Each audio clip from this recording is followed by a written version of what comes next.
Hello and welcome. Welcome to this video. In this video, you will be learning 9 tricks to understanding subject-verb agreement.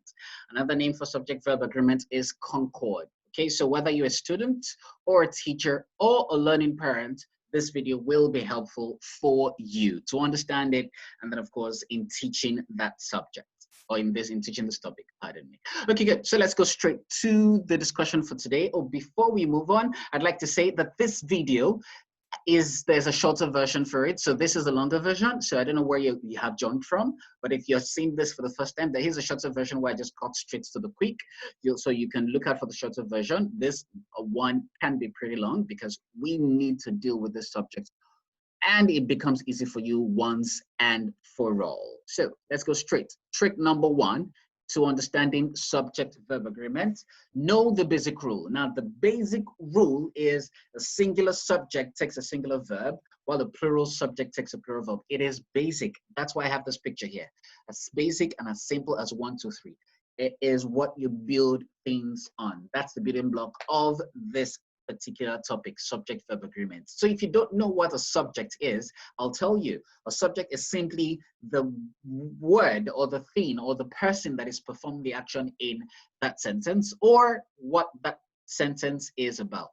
So any given sentence, as simple as birds fly.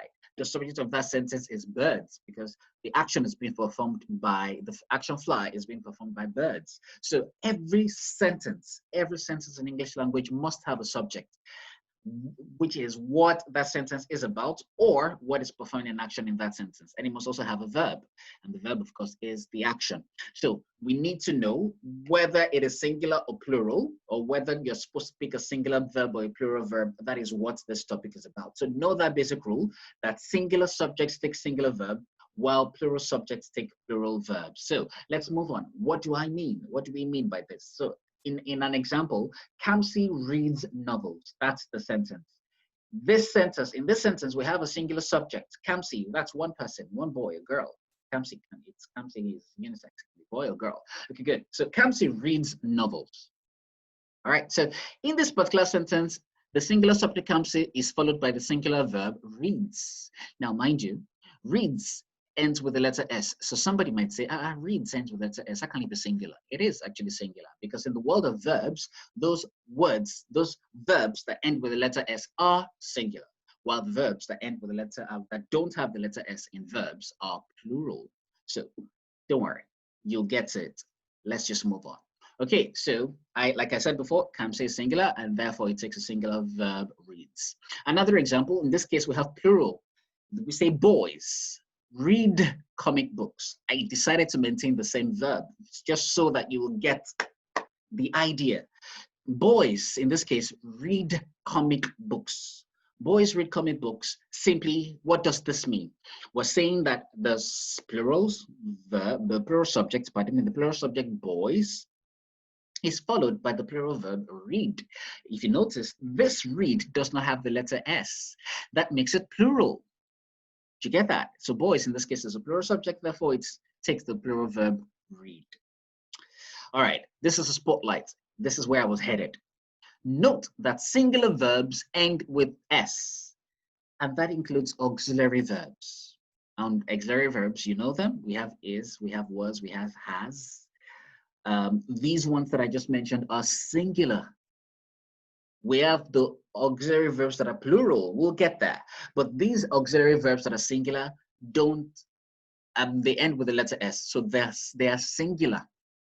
And using them in sentences, the girl, that's a singular subject, is, that's a singular verb, in class. So the girl is in class. COVID-19, a singular disease, has a singular verb, no cure yet. So COVID-19 has no cure. You wouldn't say COVID-19 have no cure. That. Okay, so it's COVID-19 has no cure yet. This lets you know that singular verbs end with S. Plural verbs, on the other hand, don't end with the letter S. For example, were, are, have. In actual fact, if you look at plural auxiliary verbs end with the letter E. Most often end with the letter E. Exactly. So if you have these tricks up your sleeves, it should be easy for you to understand this stuff as we go along. So let me read the sentences. We have the boys were in class. The boys in this particular case is plural. So we go for the plural auxiliary verb were. We won't say the boys is in class or the boys was in class. You get that? It doesn't make sense. So we definitely know that a plural subject will go with a plural verb. Even if it is an auxiliary verb, it'll go with a plural verb.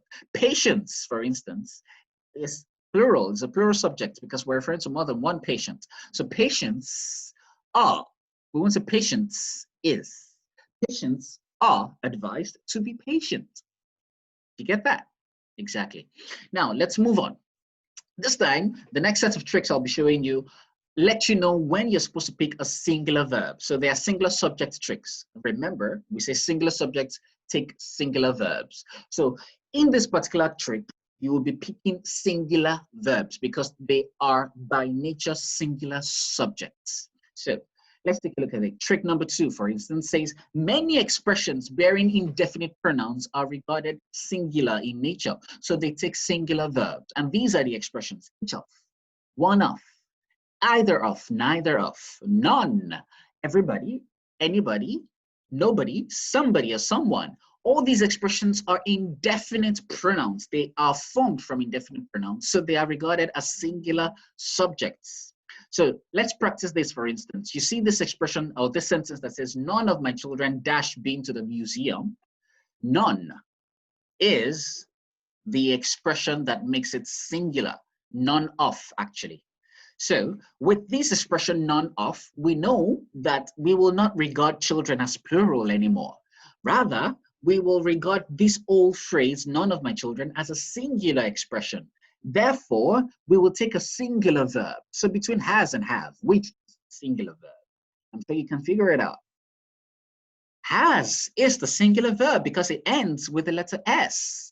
Exactly. So has is the answer. Your sentence will therefore be none of my children has been to the museum. Let's practice this. This time, I need you to work it out in 4 seconds. Okay, maybe I wasn't fair enough. Let's do it again. Your time's up. Have you figured it out? Remember, the expression everybody makes it singular. So you will go for the singular verb. What's the singular verb? Is. So your sentence becomes everybody is expected to resume early. Now, let's practice one more time. Practice makes for perfection. So let's say either of the twins. I know the twins is plural, all right? But there is an expression before it, and that expression says either of. So either of the twins dash admitted earlier today.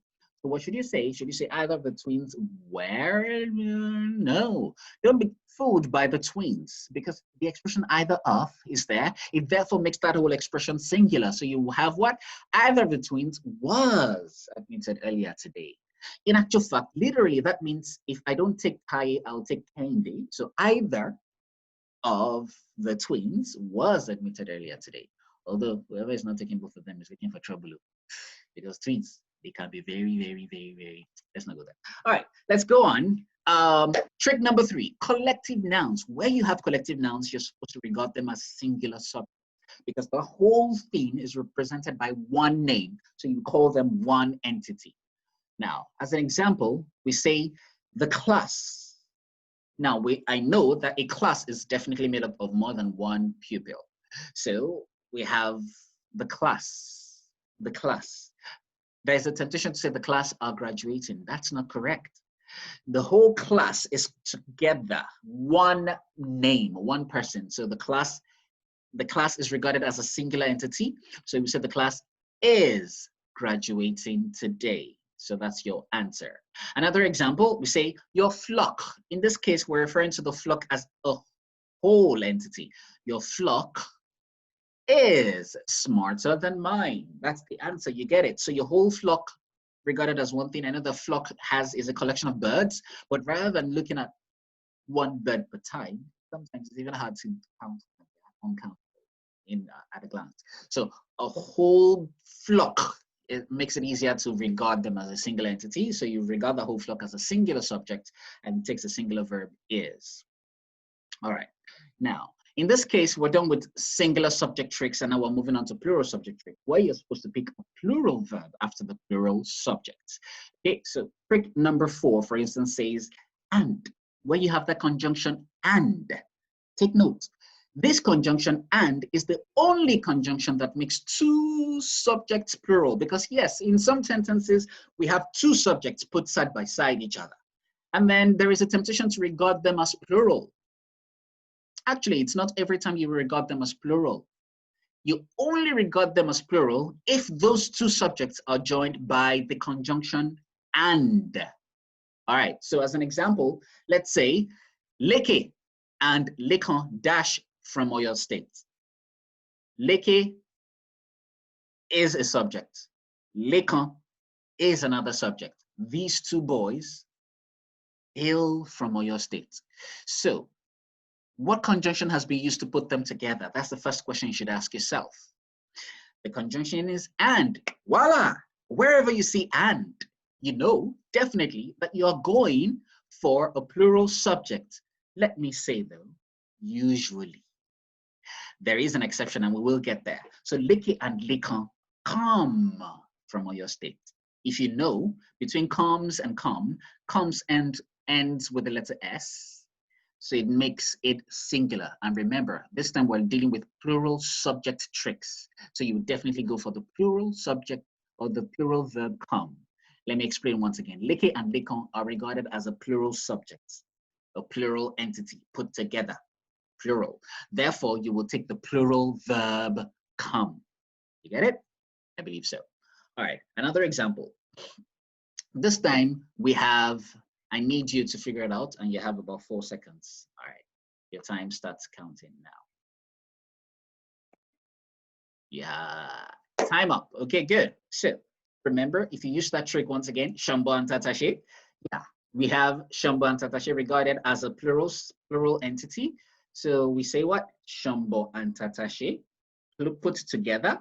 These two things make it plural. So you will not go for the singular verb is. You will say Shambo and Tatashe are not as pungent as Rodo. Okay, if you don't know what Shambo and Tatashe are, these are just Nigerian peppers, or very common pepper in Nigeria. Shambo is cayenne pepper.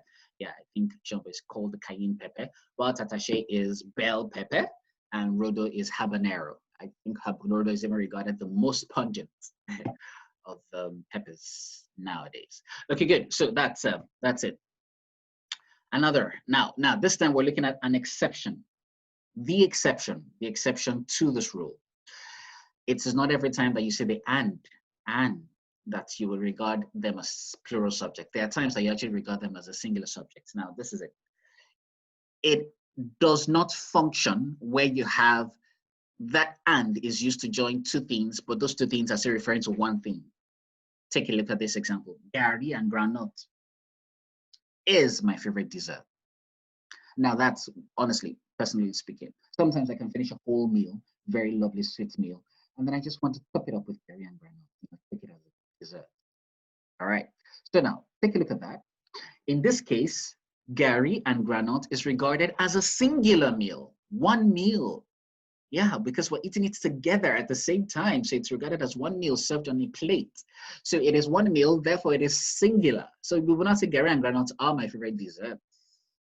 If you say that, then you're saying you take gari, you probably just chew it, and then you take groundnuts and you're chewing it. You take them maybe at separate times or something like that. But this we're referring to the combination of the two as a singular meal. So you would say gari and groundnuts is my favorite dessert. Or in this case, you have beans and dodo. Beans and dodo makes me salivate. So in this particular case, beans and dodo is referred to as one particular meal, just one subject. So you say beans and dodo makes. You won't say beans and dodo make me salivate.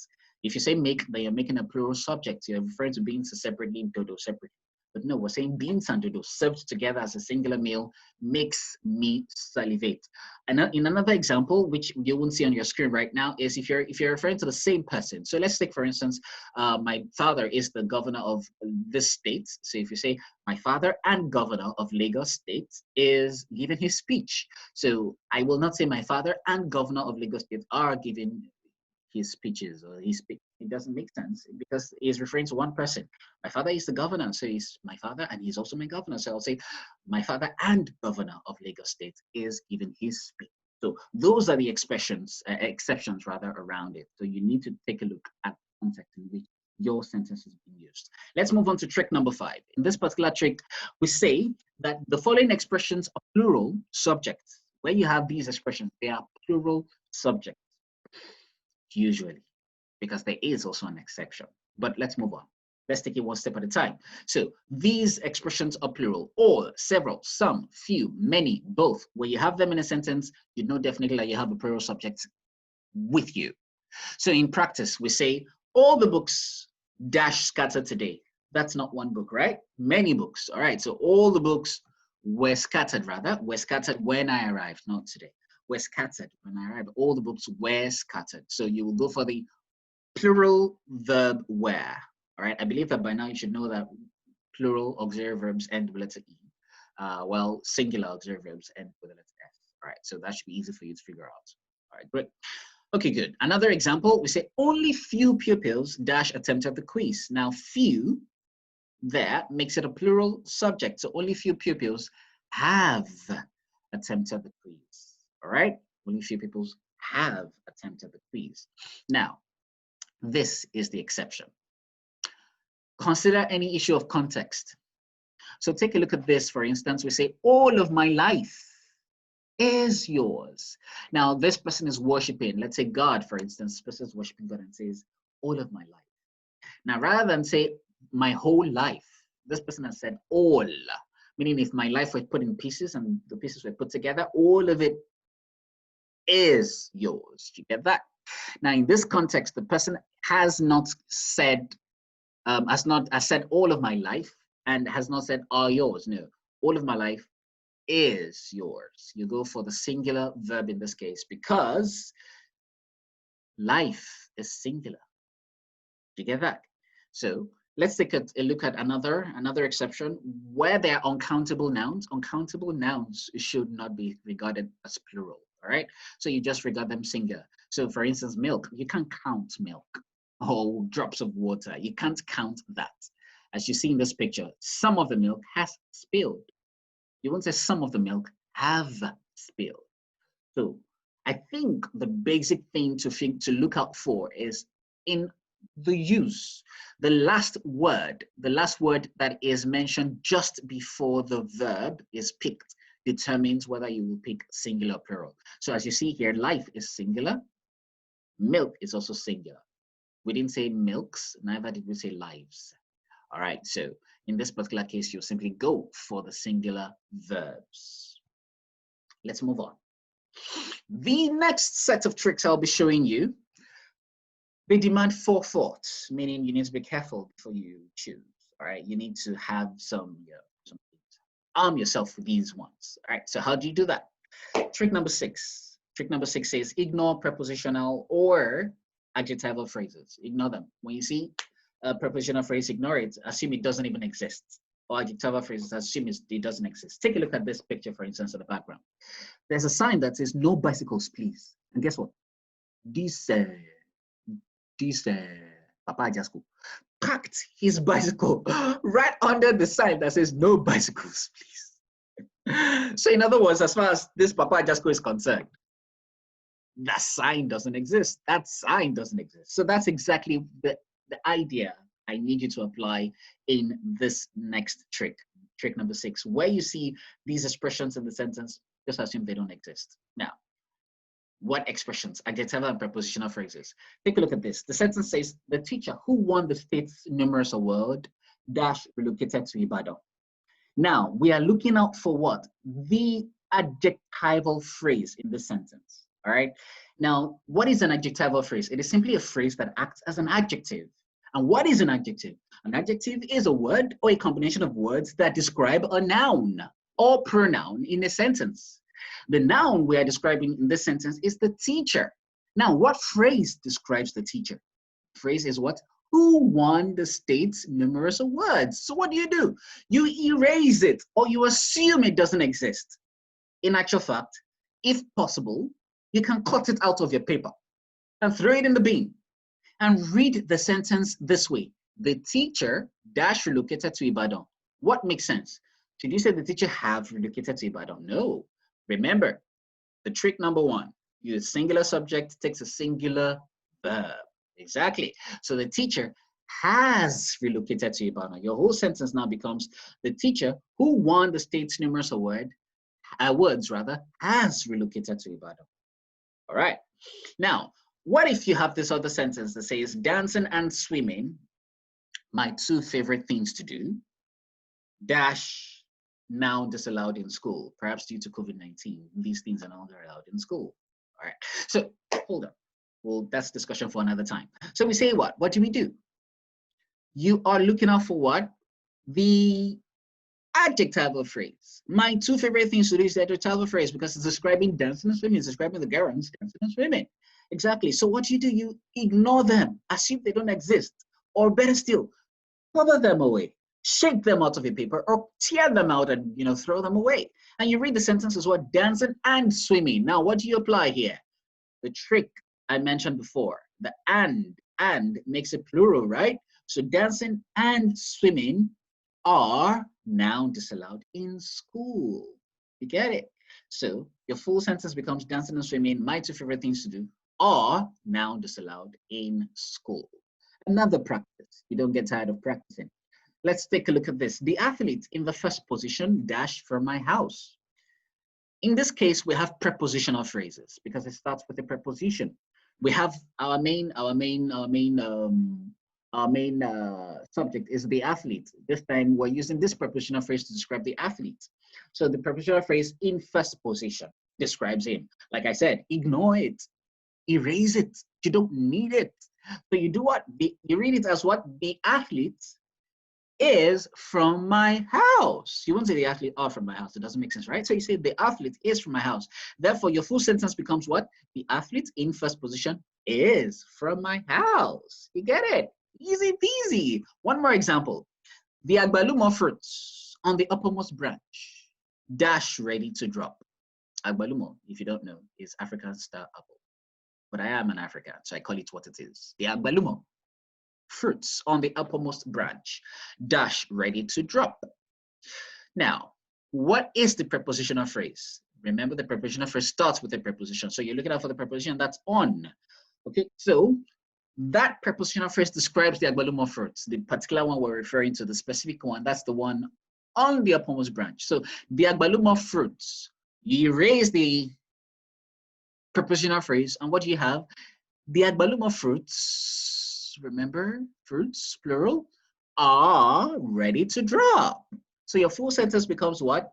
The agbalumo fruits on the uppermost branch are ready to drop. You get it? Very simple. So that's the trick. Sweet trick, isn't it? So trick number 7 says, if sentences start with there or here, the subject will be placed after the verb, meaning the verb will be mentioned before the subject. If you notice, many of the sentences we had before now, the subject was mentioned before the verb. Now, there are cases where you have the subject being mentioned after the verb. So you need to take note of that when you have there or here. An example, there dash a misconception that the SSCE is a difficult exam. So first thing you need to look out for is what is the subject? Before you pick your verb, what is the subject? The subject is not SSCE. It is not exam. The subject is what? Misconception. Yeah, because it says there is something. What is that something? There is a misconception. Now that misconception is singular. We didn't say there dash misconceptions. We said there, and we said a misconception. So you definitely go for the verb is. There is a misconception that the SSCE exam is a difficult one. All right.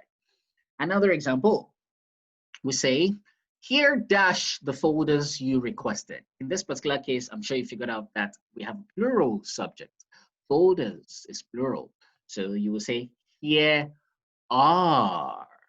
Here are, pardon me. Here are the folders. There is an error here. Oh, pardon me. To be here are.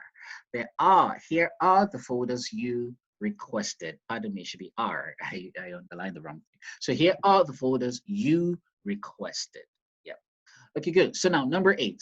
When the two phrases are joined, or when two phrases, pardon me, are joined by as well as, with, like, alongside, or other conjunctions except and, then ignore the conjunction and the phrase after it.